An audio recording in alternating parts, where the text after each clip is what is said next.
Good evening, everyone, and thank you for joining us for UTJ's webinar, The Etymology of Jewish Names with Rabbi Scott Kalmikoff. Please note that this program is being recorded. Also, everyone is muted, but we welcome thoughts, comments, and questions in the chat, and we'll do our best to address questions at the end. My name is Noah Gradovsky. I'm a vice president of the Union for Traditional Judaism. Before we begin, a few remarks and notes. Thank you to our sponsors for this program. I'll put the names in the chat momentarily. Bonnie Sussman in memory of Jack and Evelyn Nathan. Our supporter, Aaron Cohen. Friends, Stephen Fine in honor of Rabbi Gerald Sussman. Rabbi Noah Gradovsky, that's me, in honor of everything Rabbi Kalmikoff has done to grow UTJ.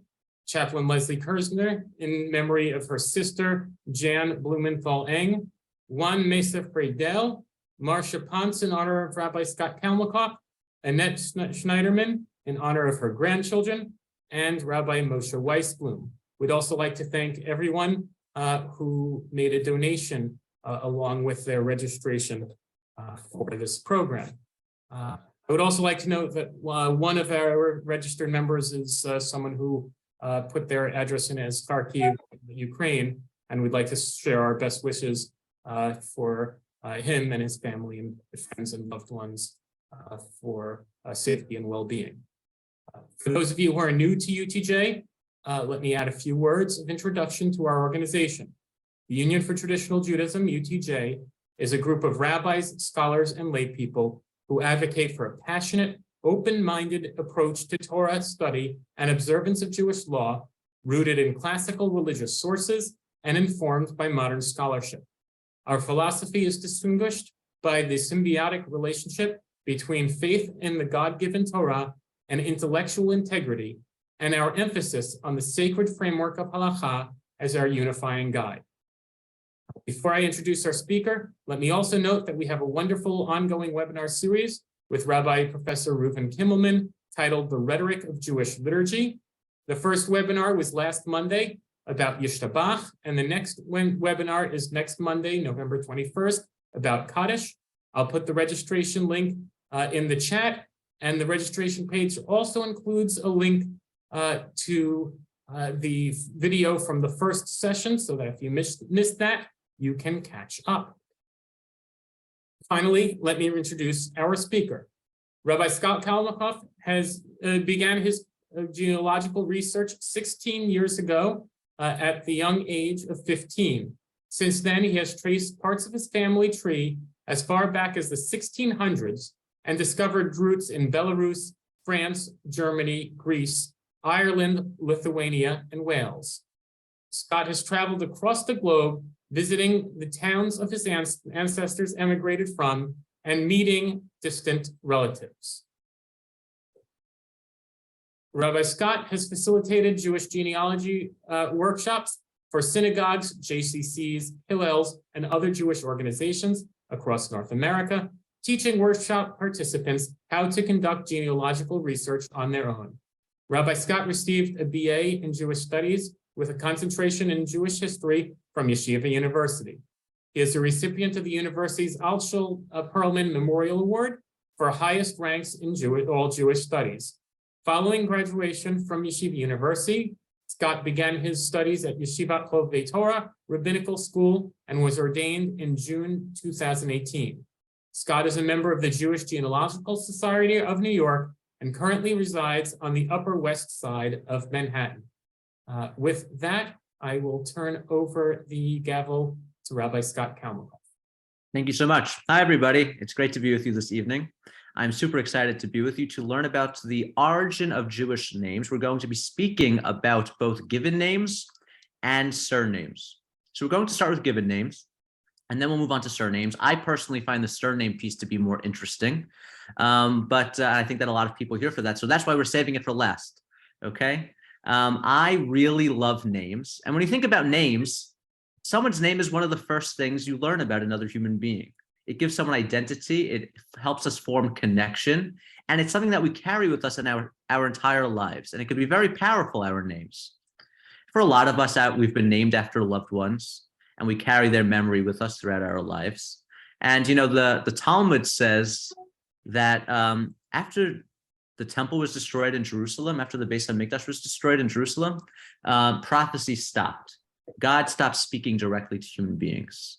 But the Talmud also says that when parents name their child, they receive 1/60th of prophecy to name their child. So I like that teaching. I don't know if it's a literal teaching, but I think it's nice to think that the names that we receive at birth were somehow divinely inspired. And we carry these names with us throughout our lives. So I want to speak tonight about where Jews get their names from. A lot of us have our secular names, but a lot of us also have our Jewish names. I'm going to specifically use the term Jewish names throughout the presentation. We like to say Hebrew names. People say, oh, what's your Hebrew name? But a lot of us have Jewish names that are not Hebrew. And so I just want to acknowledge that because this is going to be a pretty Ashkenazi-focused presentation. I'm sorry to my Sephardic brothers and sisters. But a lot of Jewish names could be Arabic. They could be from Greek or Roman or have German or French origins, a lot of Yiddish names. And so our Jewish names are not necessarily Hebrew names. So we're going to speak first about our Jewish names. Where do they come from? What are the origins? What are the sources for them? And then we're going to speak about last names. So I'm going to start sharing my screen. I hope you can see my presentation here. We're good? Thank you. Okay, etymology of Jewish given names. So for most Jewish people, we have both our religious names and our secular names. And this was the case in the shtetl as well.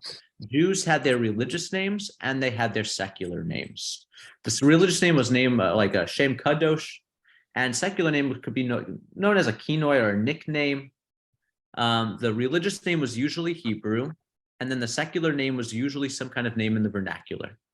The religious name would be used in synagogue use. It would be used in synagogues for like you're at your bris, at a bar bat mitzvah, when you get called up to the Torah, it would be put on your headstone.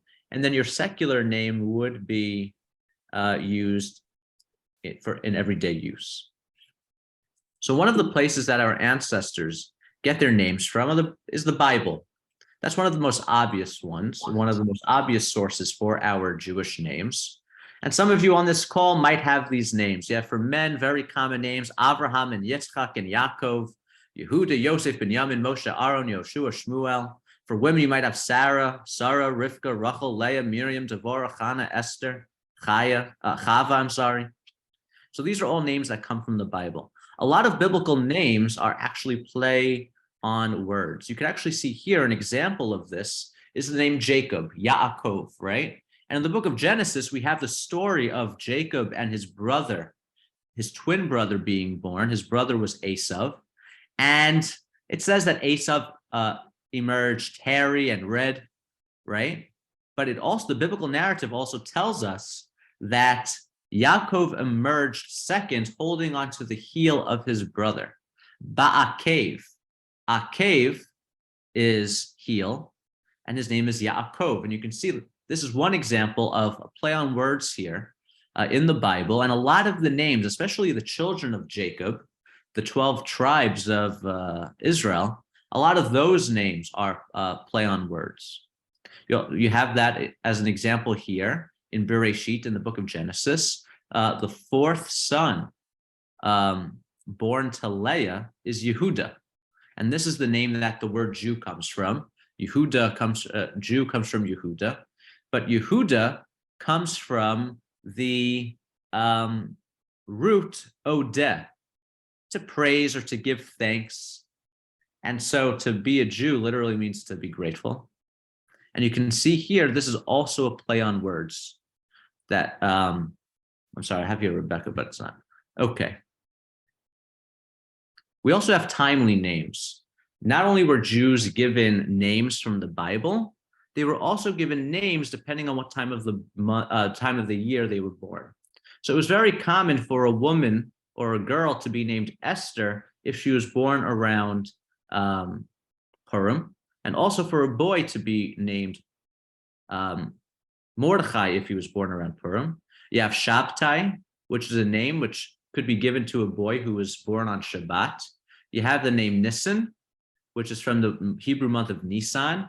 You also have the name Pesach, for example. Pesach is a good Jewish name. Not only is it a holiday, but people were given the name Pesach. So if someone was born on or around Pesach, they may have been given that name. Now, Ashkenazi Jews have the custom of naming after deceased ancestors or relatives or friends. Sephardim have the custom of naming after living relatives, generally grandparents first and then other relatives following. So there are different naming customs. Just because your Jewish name is Esther does not necessarily mean you were born around Purim. It could have been that you were named Esther because you were named after a great grandmother who was born around Purim or something like that. Or maybe she was named after someone who was born around Purim, or maybe they just liked the name, right? You could be named Shabtai or Shepsel or something like that because you are named after someone who was born on Shabbos. Okay, so, but a lot of these names, Esther, Mordechai, Shabtai, Nisan, Pesach, are names that could be given to someone based on the time of the year that they were born. You also have a group of names that I really like, which are amuletic names. These are names that are supposed to give a blessing to the baby. And so you can see here, there are names in Yiddish and in Hebrew. Alter, for example, just means old, like Alta Kaka, right? Old in Yiddish. And someone might have been given the name Alter in order to bestow upon them a blessing that they have a good long life. There is a teaching in the Talmud that your name could affect your outcome in life. There's a deeply held Jewish belief that names could affect the way that we live our lives and the way that our lives turn out. And so there's this hope when we name a baby that they might embody the character traits of the person that they're being named after, or their lives might be blessed because of the name that they were given. And so amuletic names are names that are supposed to bestow some kind of blessing on the child when they are born. So you have Alter or Alta for boys and girls, those are Yiddish names. You have Chaim and Chaya, meaning life. You have Genendel, which is a good Yiddish name. My grandfather had a cousin, Genendel. And it means grandmother. It comes from an older form. A lot of people know the names Oma and Opa for grandma and grandpa in German. But there was another name, Gana, which is an older German name for grandmother, and Genendel comes from that word. And so you might give someone the name Genendel, hoping that they're going to live to a ripe old age and become a grandmother. You have Raphael, which means God heals, which could also be given to someone. Maybe a baby was born, maybe they had some kind of health issues, and you bestow the name upon them, Raphael, hoping that they're going to have a healthy life. You also have Baruch, which means blessing. So amuletic names could be bestowed upon someone because you're trying to give them a blessing. Generally, there's a Jewish custom not to change a name. We don't change people's names, but if someone's sick or if someone's having some kind of health issues and we want to bestow a blessing on them, we may add a name to their already existing name. And so these are some of the names that could have been added to your existing name as well. If you were sick, if someone wanted to give you a blessing, if you felt like you needed some kind of blessing, you could add names to your name in order to do so. You also have descriptive names, and a lot of these names, I don't know why it is. Maybe it's sexist, who knows? A lot of it has to do with the physical description of a person. You'll notice that these names are mainly female names. You have Bela, for example, which means beautiful. You have Brindel, which means a brunette. You have Charna or Cherna, which means dark.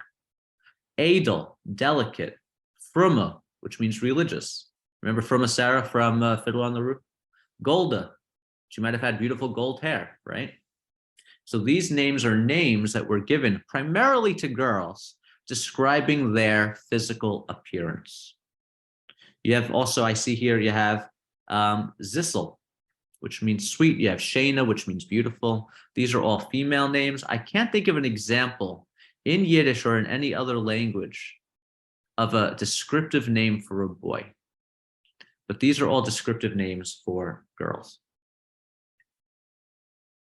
We also have Jewish given names that come from completely non-Jewish sources. So a good Jewish name, when I was in YU, Yeshiva University for undergrad, I had a morning Seder rabbi, the rabbi who taught us like our Jewish law, Jewish philosophy. He was a really wonderful rabbi. But whenever he was teaching us Jewish law, and we were speaking about the laws of kashrut, of keeping kosher, of the laws of Shabbat, our future wife's name was always Shprinza. Okay, if Shprinza's, doing something on Shabbos, right? He would always use the name Shprinza. And I always wondered, what kind of name is Shprinza? It's a Yiddish name, and I have Shprinzas in my family, but what the heck does it come from? And it's a name for women that actually comes from a Spanish name, Esperanza, which means hope. It comes from a totally non-Jewish source. And Shprinza became a name that was actually pretty common in the shtetl in Eastern Europe. Girls were given the name Shprinza. It was a very common name, but it comes from Spanish, from the name Esperanza.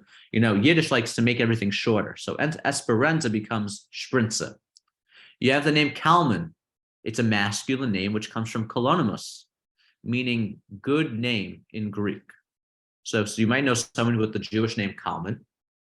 And this is a Yiddish name, but the source of this Yiddish name comes from a totally non-Jewish source. It comes from Greek. You also have Banish or Bendit.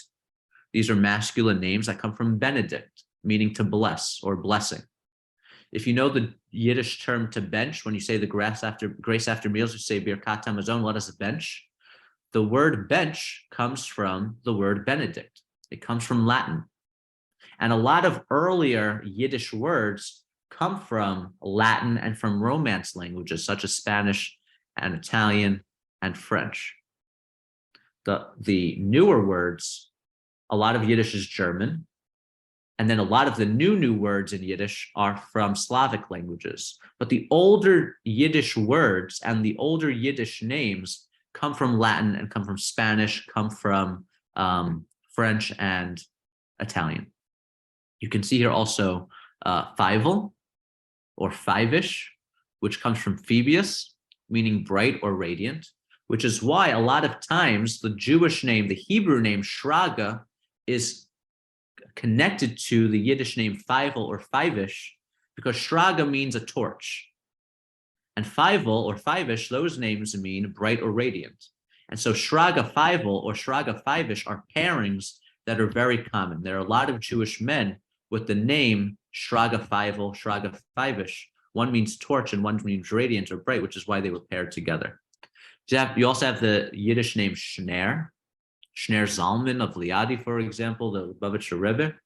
Shner became a very popular Chabad name because it was the Rebbe's name. But there were a lot of Jews in Europe who had the name Shner who had nothing to do with Chabad. It was a name that was being used before Chabad, and it's a name that's being used outside of Chabad, but it's become very popular in that community because of the Rebbe. And you can see that it's a masculine name, which means Lord in French. You also have the name Yenta.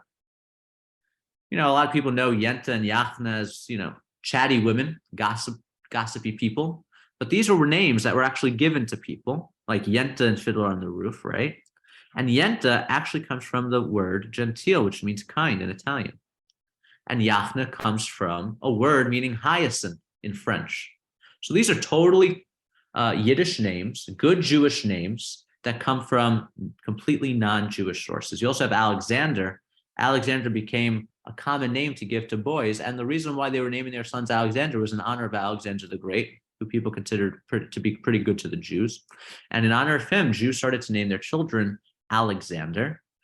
And again, Yiddish-speaking Jews like to make everything shorter. So Alexander ended up becoming Sender. So you had a lot of Jewish boys being named Sender or being called Sender in the shtetl as a nickname for the name Alexander. Now you also have cases where names can be paired with one another. Now you might have two Jewish names. For example, your Jewish name might be Sarah Gittel, okay? Sarah comes from Sarah, right? And Gittel means good in Yiddish. Those names have nothing to do with one another. You might have been named after one grandmother named Sarah, another grandmother named Gittel, and you became Sarah Gittel. But there are some names that have been historically paired with one another. And one of the reasons that names could be paired with one another is because of sources from the Bible. So the name Yehuda, and Yehuda is Judah, one of the tribes of the Jewish people. In the Bible, and a lot of the blessings that Jacob gives to his sons, a lot of his sons are compared to different animals. And those animals ended up becoming the symbols of those tribes. And so Yehuda, in the book of Genesis, it says, Judah is a lion cub. On prey, my son, have you grown? He crouches, lies down like a lioness, who dares rouse him? And so because of this verse in the book of Genesis, the tribe of Yehuda, Judah, became associated with the lion, which is why it is very common for the name Yehuda to be paired with the name Aryeh. Aryeh in Hebrew means lion. Yehuda, Aryeh, very common pairing. You also have Naphtali, one of the other tribes of the Jewish people. Naphtali is a doe set free that bears beautiful fawns. So Naphtali is a masculine name. And the name Tzvi is usually connected to the name Naphtali because Tzvi in Hebrew means deer. And the symbol of the tribe of Naphtali is a deer. You also have Benjamin. Benjamin is a ravenous wolf. In the morning, he consumes the foe, and in the evening, he divides the spoil. So Benjamin and Ze'ev meaning wolf in Hebrew, those two names are very commonly paired together. And then you have a funny situation, the tribe of Yisachar. The tribe of Yisachar, it says, Yisachar is a strong-boned donkey lying between the boundaries. Well, no one's going to name their kid donkey unless they hate them, okay? I don't know any Jews named Chamor. And so but historically, Yisachar has been paired with the name Dov. And so there has been discussion about why this might be. Dov is a Jewish name meaning bear in Hebrew. Some people have said, oh, maybe it's because, Jews were naming their sons Dov, bear, right? Yisachar, you're not going to name your kid donkey, so maybe they just paired them together. But it's a very common pairing to see Yisachar and Dov. There are some very big rabbis who have been named Yisachar Dov or Yisachar bear in Jewish history. These are very common pairings. And it's unclear why exactly Dov and Yisachar were paired together, because it's not based on a biblical source. But we're not going to name our kid Yisachar Chamor, Yisachar donkey. You can actually see here, these are the different tribes of the Jewish people. You'll see a lot these symbols in a lot of synagogue art. And you can see, for example, on the top left is the tribe of Yehuda. The symbol of the tribe of Yehuda is the lion. You could also see Yisachar here in the middle on the right. The symbol of that tribe is the donkey. You can see also Naphtali at the bottom is a deer. And in the bottom left, you have Benjamin with the symbol of a wolf. Again, Don, I don't think anybody's going to name their kid Snake. So no one has the name Nachash or anything like that either. But deer, Tzvi, Zev, which means wolf, and Aryeh, which means lion, these are common Jewish names. You could also have names that are connected to one another because of their Hebrew and Yiddish meanings. So you have Aryeh, which means lion.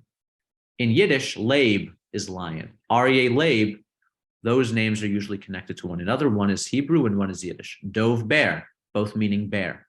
Tzvi, Hirsch, both meaning deer. Zev, wolf, both meaning wolf. Tzipora, fega, both meaning bird. Asher is sometimes translated as happy. I don't think it's a great translation of the word Asher, but a Yiddish version of Asher is Zelig. My great uncle's name was Asher Zelig. Those two names are very often paired together because of their Hebrew and Yiddish meaning.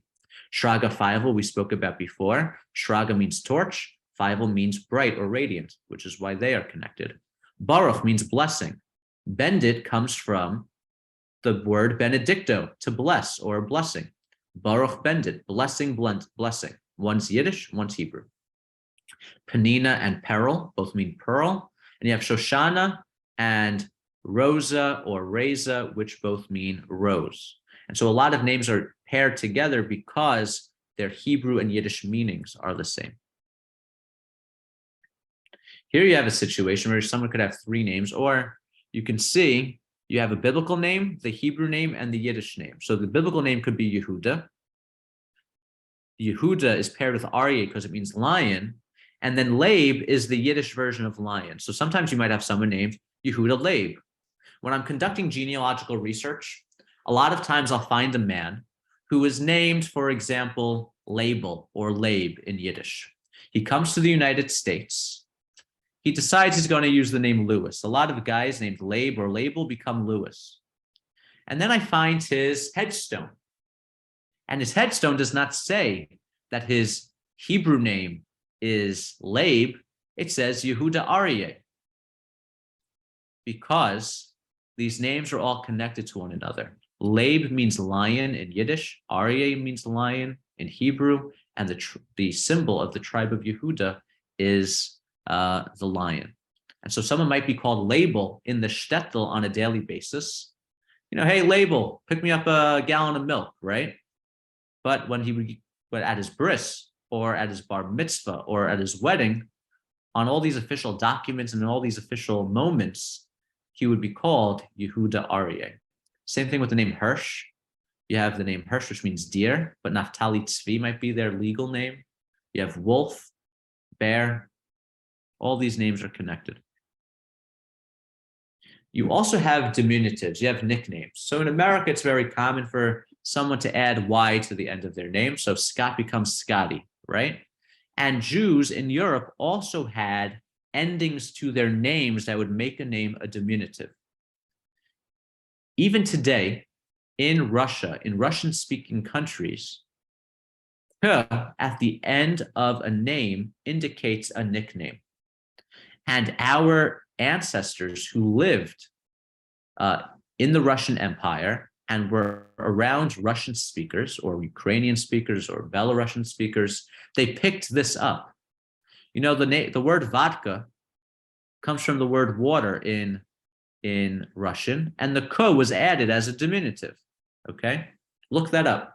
Vodka just means little water. So our ancestors added K to the end of their first name. So Bear became Berka, Sarah became Sarka, Leah became Leka. I had a great aunt named Riva Leka. And there's this woman who said, her name couldn't have been Riva Leka. They must have messed it up. Her name must have been Rivka Leah. And that was incorrect. Her Jewish name was Riva Leah. And they added the K at the end to indicate that it's a nickname, Riva Leka. Chaya becomes Chaike. Gitta becomes Gitka.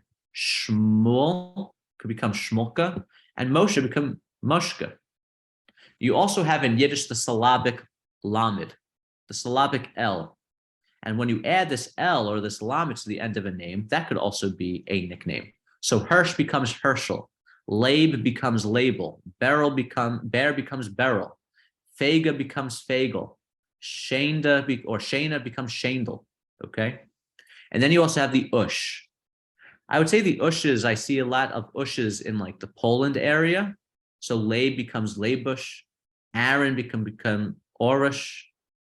Yaakov could become Janush. Yoel becomes Yoelish. Avraham becomes Avrush. And so these are all nicknames. These might have been the names that people were called on a daily basis. These were probably not the names that they were given at their bris or their baby naming. These were probably not their legal Jewish names, but these were the names that they might have been called on a daily basis. So you could see an example of diminutives also in Yiddish. You have in English, at least, William becomes Will, becomes Bill, becomes Billy, right? And you have that in Yiddish as well. You have Batya, which with an Ashkenazi pronunciation becomes Basya. The bet is switched with a pei, becoming Pasya, becoming Pesha, becoming Peshka. You have Miriam becoming Mera, becoming Merka, becoming Merkel. Yehuda becomes Yuda. Some Yiddish speakers switch the oo's with e's, so Kugel becomes Kigel. And so you have here Yuda becomes Yida, and then Yidel, adding that syllabic lamed at the end of a name. Okay, so that covers very quickly. I wanted to get through this part on the more speedy side because I wanted to get to what I think is the more interesting part of the presentation, which is the origin of Jewish surnames. Because our ancestors did not have surnames, Jews having surnames is a fairly modern development, and we're going to discuss that now. Okay, we'll open it up for questions at the end. If you have any questions about first names, we'll get to that later. Okay, our ancestors, like I said, did not have surnames. Traditionally, people were called so-and-so, the son or daughter of so-and-so, right? Starting in the late 1700s, extending to the middle of the 1800s, the non-Jewish rulers that our ancestors were living under started to require by edict that their Jewish subjects take surnames. So you can see here in 1787, the Emperor Joseph II signed into law, forcing all Jews from the Habsburg Empire to adopt fixed hereditary names. The main reason why empires and these rulers started requiring their Jews to take last names was mainly for military and tax purposes. They needed a way of tracking their Jews. And so they wanted us to take last names. Jewish people were not thrilled with this. Jews felt like these were edicts that were being forced upon them. The Jewish residents of these areas felt like this was being forced on them, and they really did not want to take names, and there was a lot of pushback. People avoided doing it. And you can, so in 1787, this is really when, en masse, Jews start taking last names, and it extends through the middle of the 1800s. So it starts here in 1787, but you can also see the Tsar also decrees that Jews start taking names in the Russian Empire in 1804. And he says, during the census, every Jew shall have or accept a known inherited family name or surname/nickname that shall be used in all documents and lists without any change, with the addition of a name given by faith or at birth. They wanted to be able to track their Jews. They want them to take a name and a name that is not going to change. This measure is necessary for a better establishment of their citizenship conditions. I mean, that's nice.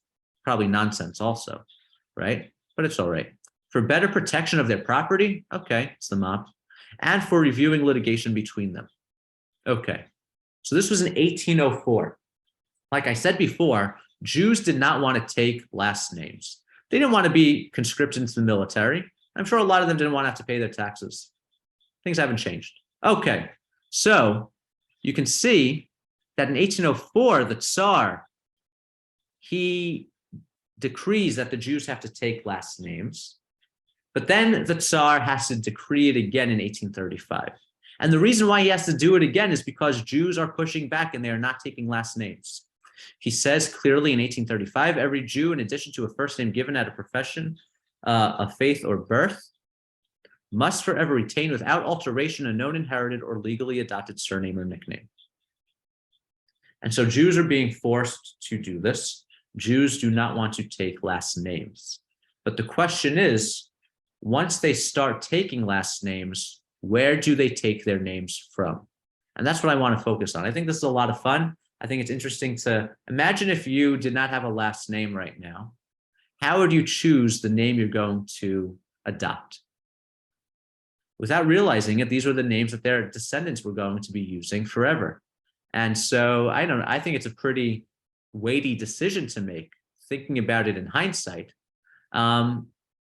And Jews had to decide what names they were going to take when they started adopting surnames. You could also see Napoleon in 1808. He also decreed that Jews had to start taking, Jews living under his rulership needed to start taking last name. Those amongst our subjects who follow the Hebrew religion and who, up to the present, have not had fixed surnames or first names shall be ordered to adopt one in the 3 months following the publication of this our present decree, and to make a declaration of the fact before the civil status officer in the commune where they live.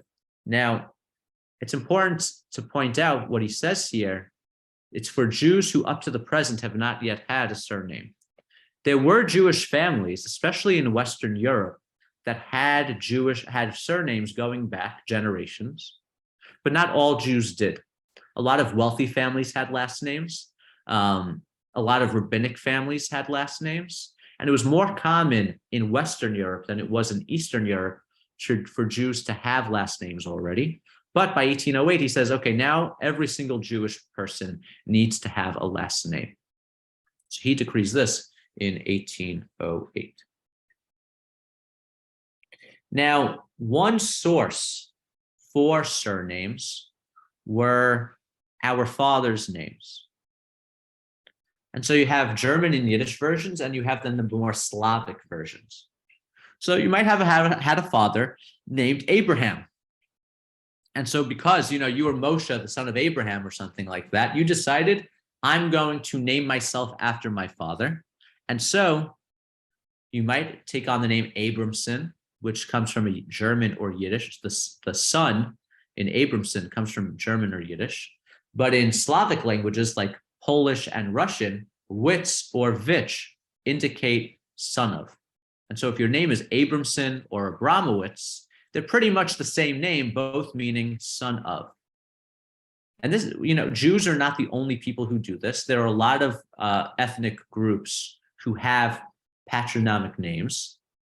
I have friends who are Persian, for example, and the name Zadeh, any name that ends with Zadeh, for example, means son of. Like I had a roommate actually who was named Yosef Zadeh, which just means the son of Yosef. And so you can see here one source for our last names were male names. Jacobowitz, Davidovitz, Hershkowitz, Berkowitz, Leibowitz, Yudelson, Mendelssohn, Davidson. These are all names just meaning son of. You also have names that came from women's names. These are surnames that came from the first names of women. And in some cases, an ES was added to the name, or an in or a kin. So for example, for the name Sarah, someone might have become Circus.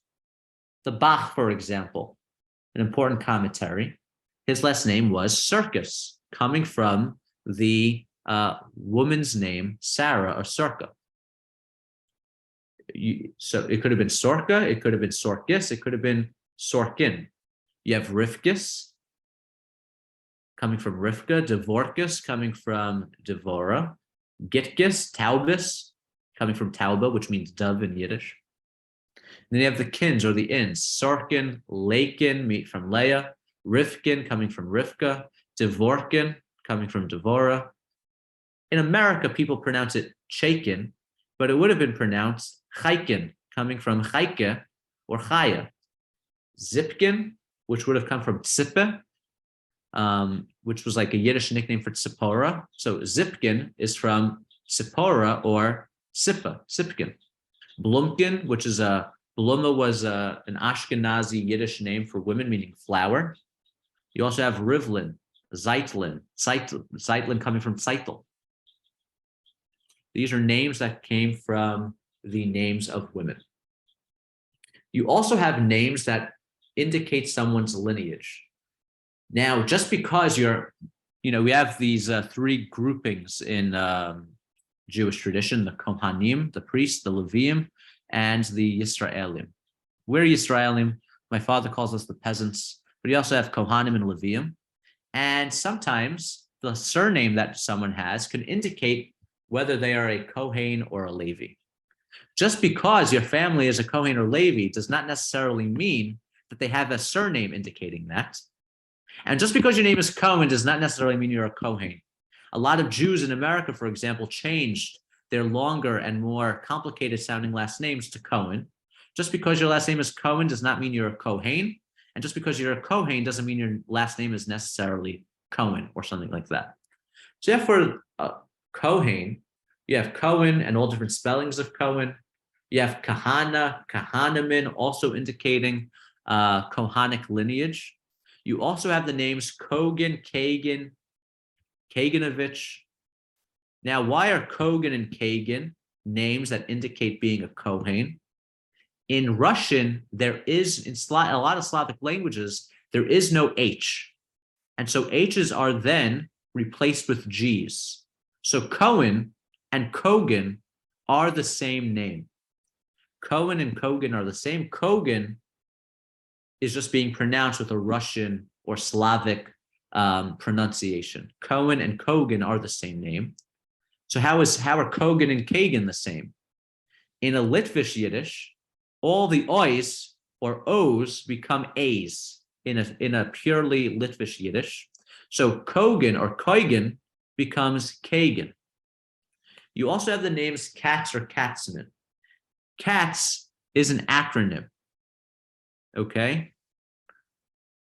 The letters in Katz are Kaf Sadi, which stand for Kohen Tzedek, a righteous Kohen. So Katz literally means someone who is a Kohen, and you also have the name Katzman. So all of these names, Kahana, Kahanaman, Kogan, Kagan, Katz, Katzman, they all indicate that someone has lineage that is Kohanic, specifically on the male line. You also have the name Levi or Levi, and someone might indicate the fact that they're a Levi with their last name, Levine, Levin, Levison, Levitt, Levitz, Lowy, Lowy, Levinsky, Lewitsky, and Siegel. These are all names that indicate Kohanic lineage as well. Not Kohanic, I'm sorry, Levite lineage. You also have surnames that are known as toponyms. A toponym is a surname that comes from the name of a place. And so you have some cases where someone gets their surname from a place that they lived. Generally, someone would get a toponym name if they moved from one place to another, right? So for example, if I was living in Minsk, right? And then I moved to Pinsk, they might call me, oh, Scott, the guy from Minsk, right? And then all of a sudden I become Minsky, right? So generally people became known by a certain name if they've left the place they were living and moved to a new place. So you have, for example, some city or towns, Spire, which was an important Jewish community in France. The town of Spire, names like Spiro, Spira, and Shapiro come from the town of Spire. You have Dreyfus, which also is comes from a name of a town in France. Berlin or Berliner coming from Berlin, Germany. Wiener coming from Vienna. Wilner coming from Vilna, which is the capital city of Lithuania. Minsky coming from Minsk, which is the capital city of Belarus. So these are a lot of like Berlin, Vienna, Vilna, Minsk. These are major cities, but you also have smaller towns where your family might have gotten their name from. I have a friend, Tova Rahatner. Her surname comes from the town of Rahatin, which is in modern-day Poland. Nishelski, I have a good friend, Mike Nishelski. Mike's surname comes from the town of Nishelsk, which is in modern-day Poland. I also know people named Shklovsky or Shklover coming from the town of Shklov, which is the town that my family comes from. And you could also see Breisacher. Breisacher indicates someone who comes from the town of Breisach in modern-day Germany. My ancestors also come from Breisach. And so these are names that come from the names of towns or cities. You could also see that there are names that indicate, that they come from a certain country. So Deutscher just means someone who comes from Germany. Polak literally is from Polak, meaning someone who comes from Poland. Hollander, someone who comes from the Netherlands. Litvak could mean, or Litwak can be a name indicating that someone comes from the Lithuania area. Ostreicher coming from Austria, and Frank or Frankel or Frankin indicating France. And it was very common for our Jewish ancestors to take names of towns or cities or areas as their last names. So far we saw that our ancestors took names from their father's names, from their mother's names. They took them from toponyms, which are names of cities or towns or a location. And other places where Jews got their names were from occupations. And you might be surprised to see that some names that you recognize on this list actually just come from a word in German or in Polish or in Ukrainian, which just mean a specific occupation. So you have Bäcker, for example, which is German and Yiddish, meaning baker. You have Glazer or glassman, which could mean a glassmaker. But in Slavic languages, a glassmaker is a sklar. And so you have the name sklar as a Jewish last name, just indicating that someone was a glassmaker. You also have Schneider, Kravitz, and Portnoy, which mean tailor in different languages. Wexler is a money changer. Millman or Melnick can be a miller. Schlosser, like, Schlissel challah. When you, after Pesach, when you make a challah with a key in it, right? Schlissel coming from Schlosser, which is a locksmith. Blechman or Koval, meaning just a smith in general. Hendler's a merchant. Wasserman is a water carrier.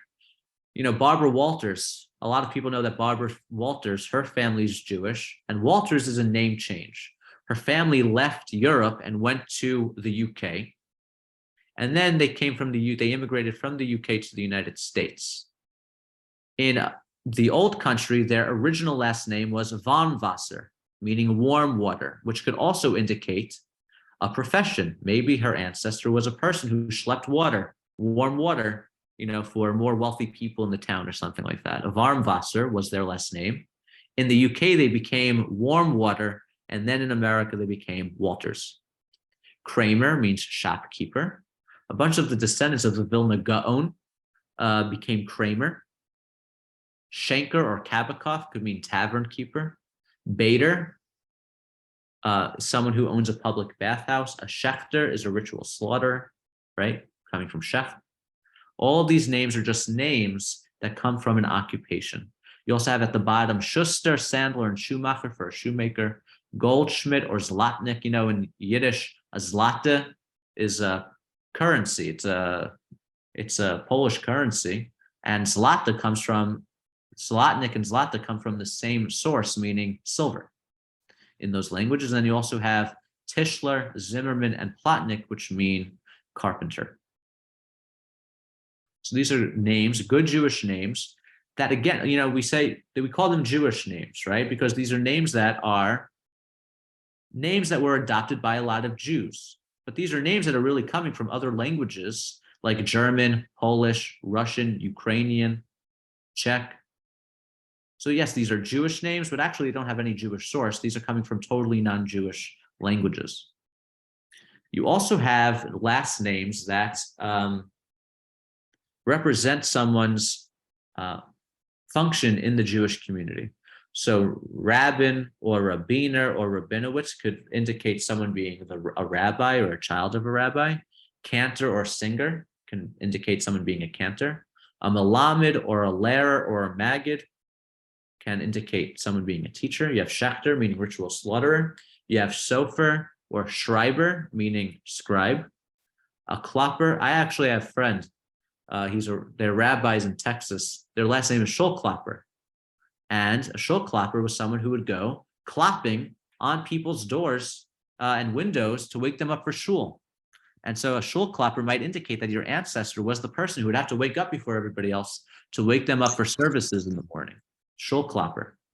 You also have Shamus or Skolnik, which are names that mean synagogue sexton. And you also have the name Dayan, which means judge. And I actually just did research for a family. Their last name was Dine. They lived in Massachusetts, D-I-N-E. Their family name was Dine, right? And they came to America, they became Dine. But on the headstone, they spelled their name Dalid Yud Yud Nun, indicating Dayan, meaning judge. So these are names that come from Jewish communal functions. You also have descriptive names. Sometimes these could be flattering, sometimes not so much. But you have, for example, Gross or Grossman. Gross or Greuss in Yiddish or in German just means big. Klein means small. You have Hach or Hachman, Langer, Langerman, meaning tall. Kurtz means short. Schwartz just means black. Weiss is white. Roth or Rut is red. Rothschild, right? Like Rothschild just means red shield. That was the symbol of their house, actually. Ehrlich or Ehrlichmin, meaning someone who is honest or upstanding. Sussman, meaning sweet man. Susskins, meaning sweet child. Kluger, meaning smart. Shane or Shaneman, meaning beautiful. And Lieb, meaning beloved. So these are descriptive names. And then you have ornamental names. You know, we have a lot of Goldbergs and Silversteins and all of those type of names. Goldberg, Goldstein, Goldblatt, right? These names are what are known as ornamental names, names that just sound pretty. And they usually combine a color or some kind of metal material or some kind of gem, and then some kind of thing in nature, right? So you might have, for example, Saphirstein. Sapphire means sapphire. Steen means stein, means stone. So Saphirstein means sapphire stone. There are a lot of Saphirsteins out there. Their name is just an ornamental name that's supposed to sound pretty. It doesn't come from a Jewish source. Those words are Yiddish and German. And so you can see that a lot of common Jewish last names are just ornamental names. You could have someone named, I don't know, Grunberg or Greenberg, which just means green mountain. You might have, I don't know, Greenbaum, which means green tree. Greenstein or Greenstein, which means green stone. Greenfeld, which means green field, right? You have Goldberg, gold mountain. Goldblum, meaning gold flower. You have Rosenthal, which just means rose valley. These are names that Jews took because they sounded nice. You also have ornamental names that come from, I'm sorry, let me just go back. Ornamental names that come from animals. So you have Hirsch, which means deer. Wolf, which means wolf. Fuchs means fox. Bear or bar, meaning bear. Taub, meaning dove. Ox, meaning ox. Helfand or Gelfand, meaning elephant. Adler is an eagle. Indik is a turkey. Einhorn is a unicorn. Fagin could mean bird. And so there are these ornamental names that also just come from animals. They're just animal names. There are also these Hebrew acronyms. Katz, standing for Kohen Tzedek. Bek, standing for B'nai Kedoshim. Shatz, which stands for Shaliach Tzibor. The Shin and the Tzadi stands for Shaliach Tzibor. You have Zatz or Satz, standing for Zera Tzadikim. And then you have Getz for Gabbai Tzedek. So these are just acronyms. The other thing I just want to mention before we end, and then we'll leave time for questions, it was very common for Jews, Zionists who were moving to Israel, to Hebraicize their names. And you actually have here a list of Israeli prime ministers, and you can see their original last names and the names that they were changed to. And I'm mentioning this because it wasn't only Zionist leaders who did this. There were a lot of Jews who moved to Israel and decided, we don't want to keep our German or Polish or Russian last names. We want to be the new Jews who have Jewish names. So for example, I did research for a client. Their last name was Eisenman. Eisen means iron, Iron Man. So when their relatives moved to Israel and I was trying to track them down for them, I had a hard time. I couldn't find any Eisenmans. Why was that? They changed their last name to Barzilai. Barzel is iron. And so that was a case where their family members who moved to Israel changed their name from a more Ashkenazi, Eastern European sounding name to a Hebrew name that had the same meaning. I also have a friend who made Aliyah. His last name is Hirschhander, which Hirsch means deer. He didn't want to have that Ashkenazi sounding last name anymore. He changed his last name to Ben Tzvi, which means son of a deer. Okay, so you can see here that Ben Gurion was originally David Green. Moshe Sharet was Shertok. Levi Eshkol was Shkolnik. Golda Meir, I would say that Golda Meir's name was pretty similar.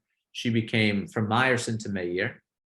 You could see Rabin, he was the first Israeli prime minister to have been born in Israel, but his family, his father's family changed their last name. Shimon Peres was Persky. What's her name? Lauren Bacall, actress back in the day. Her last name was also Persky.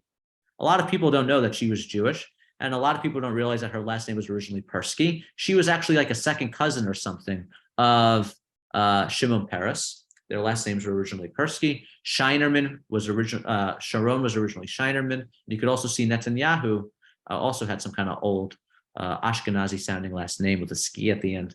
And yeah, so these are where our ancestors got their names from. And I just want to show you something that's very cool. I mentioned earlier, oh, here's a picture of a family that I'm doing research for. Okay. I mentioned earlier, I have to find it now. I exited out accidentally, but let me find it. It's worth finding. Let me go to my genealogy drive. I want to show you, my family comes from a town called Breisach in what's modern day Germany. And my grandmother's third cousin wrote a book called Jews in Breisach. He did tons of research preserving the Jewish history of this town.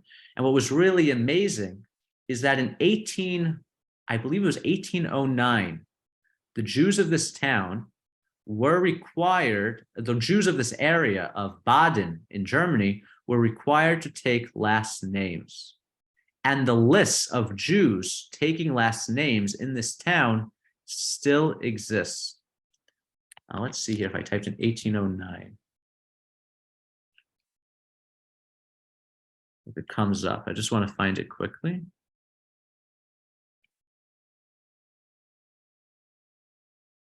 Let's see here. I'll find it for you very quickly. I just want to show you this list because I think it's worth seeing.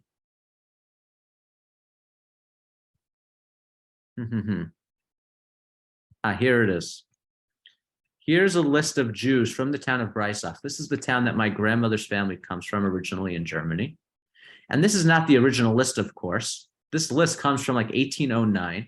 You can see here, these are family names assumed by the Jews of Breisach with their ages following the Constitution Edict of January 13th, 1809. The Jews of Baden, the area that the town of Breisach sits in, the Jews were required to take last names. And you could actually see here the names that they adopted. The names that they took on are indicated in bold. Now, Moses Bear, for example, he already had the last name Bear, and he kept the name Bear. But Joseph Marks, he decided to change his name. He became Joseph Bergheimer. So some of these people already had last names. Isaac Joseph, he did not have a last name. He became Isaac Joseph Blum. It's really amazing to see that these lists still exist in some towns in Germany. If your family comes from Germany, you might actually find your ancestors on these town lists. You can see here, for example, these people, Isaiah Levy, Judas Levy, Raphael Levy, they all decided to take on the last name of the town, Breisach, which is the town that they were living in. They all became Breisacher. And you could actually see here, this guy, number 19, Seligman Levy, he is my 5 times great-grandfather, 5 greats. His name was Seligman Levy. He was a Levy. He decided when he had to take a last name to take on the last name Bergheimer. There was a town nearby called Bergheim, and for whatever reason, he took on a name indicating his connection to the town of Bergheim. So Seligman Levy, my 5 times great-grandfather, became Seligman Bergheimer. See, that's part of the frustrating, just to touch back a little bit on genealogy, that could be one of the frustrating things about genealogy. You can have brothers who took totally different last names. So for example, we know Seligman Levy had a brother named Aaron who took the last name Blum. Now we know that based on historical documents and everything like that, but for most of us, there's not enough evidence proving that Blum and Bergheimer, even though they had totally different last names, were brothers. And so that's why for a lot of us, it's very hard if we're conducting genealogical research to go back further than the early 1800s, because Jews pretty much did not have last names before then. And if they did have last names, starting in the middle of the 1800s, brothers, siblings, cousins could have adopted totally different last names, and we have no way of knowing that they were actually siblings. And so that could be very frustrating.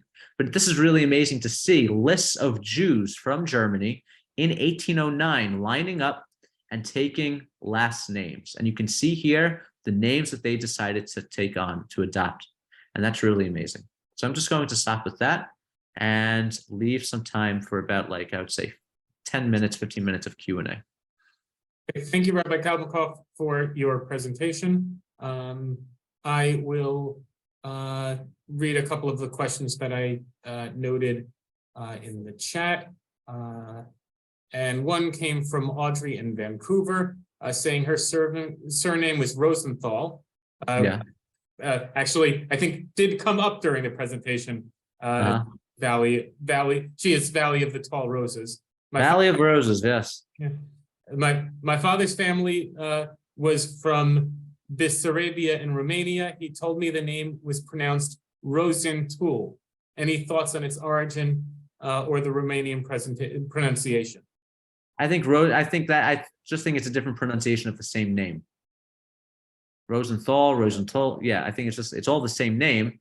Certain names in America became anglicized. Like, for example, no one in Europe pronounced their last name Baum. Baum is not a word that exists in Yiddish. Boim is a name. Boim or Baim, right? So if your name was Feigenbaum, Boim became Baum in the United States. And so, I mean, it's the same name. Boim and Baum are the same name. They're just being pronounced differently. One is a more, Yiddish pronunciation, is Baum is the way that it was anglicized. I have a friend Goodman, right? And he was asking me on his ketubah, how should he spell his name?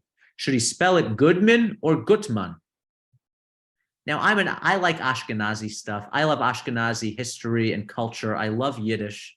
And so for me, I like spelling my name with the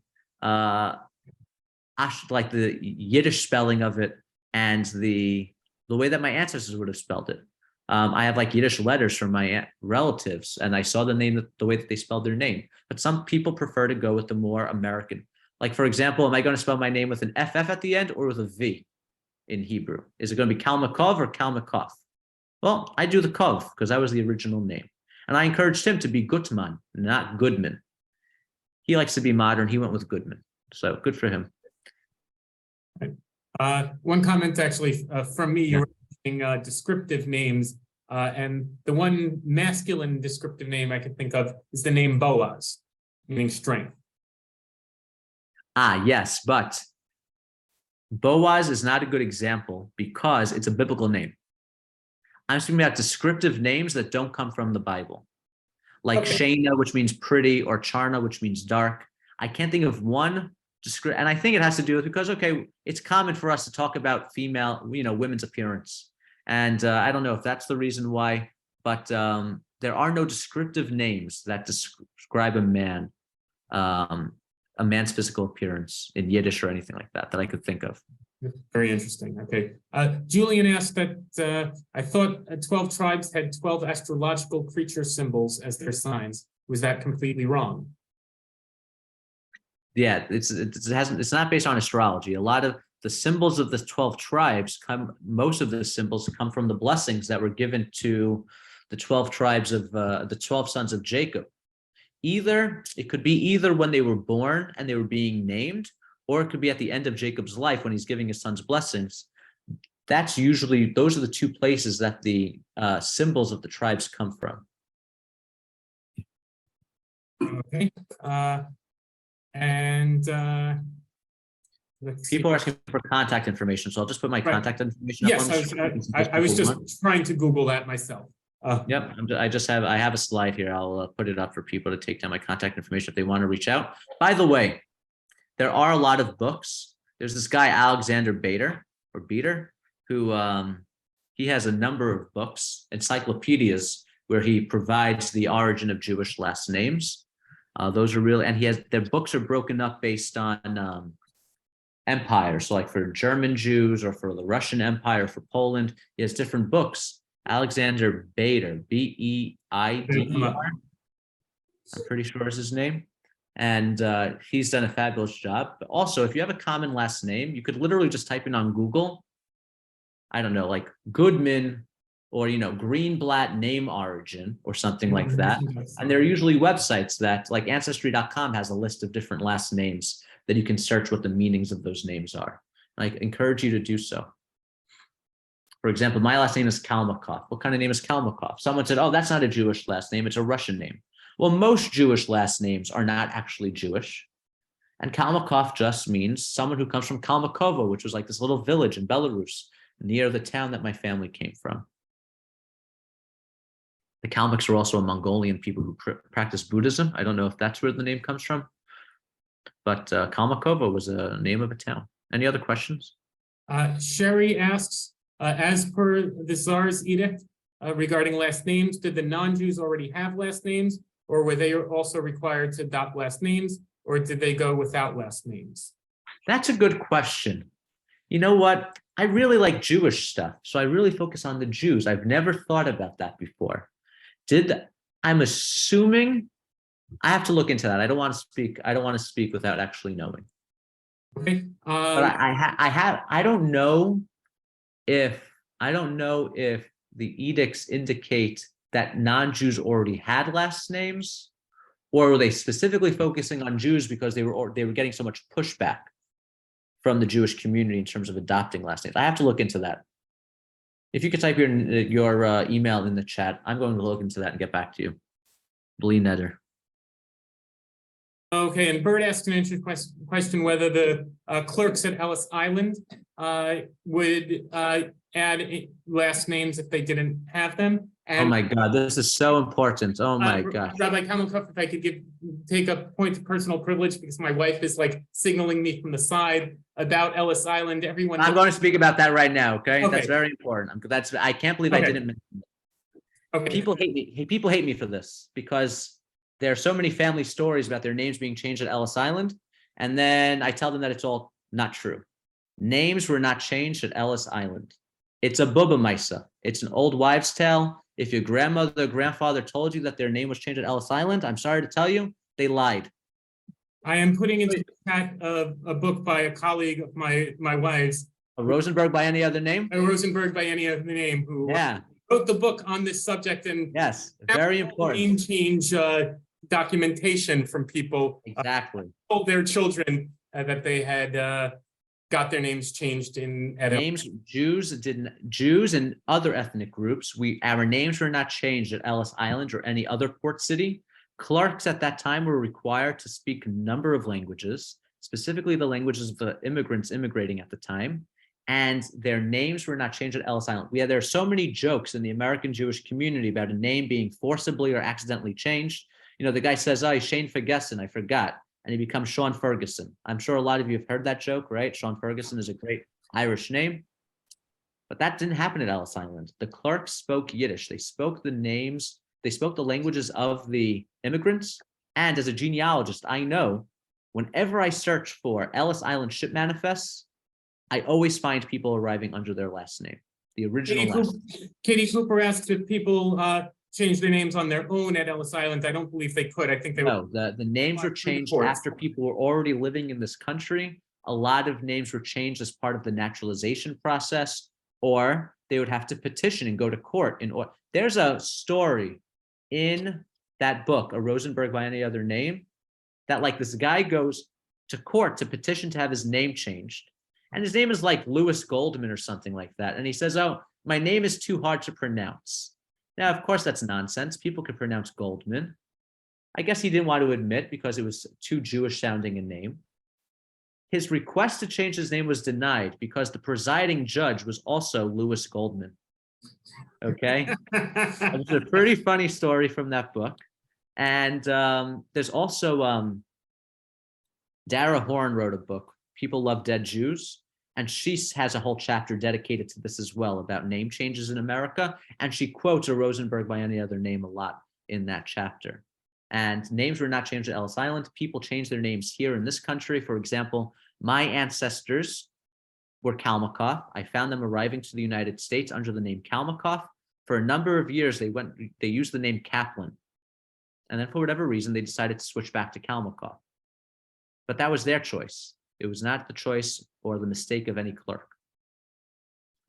People are asking about ship manifests. Friends, I give Jewish genealogy workshops all the time. I have one coming up. I could send out the information. I'm actually going to do another Jewish genealogy workshop for UTJ So if you want to learn about finding ship manifests, Susan, you and I can talk offline. We could speak about where to find ship manifests, how to access ship manifests from Boston. But I give Jewish genealogy workshops where I show people how to find ship manifests. Okay. All right. Okay, so let me begin to wrap up here. First of all, with great thanks to Rabbi Kalmikoff and everyone who's joined us. We will send out a link to the video of this program in case you missed anything.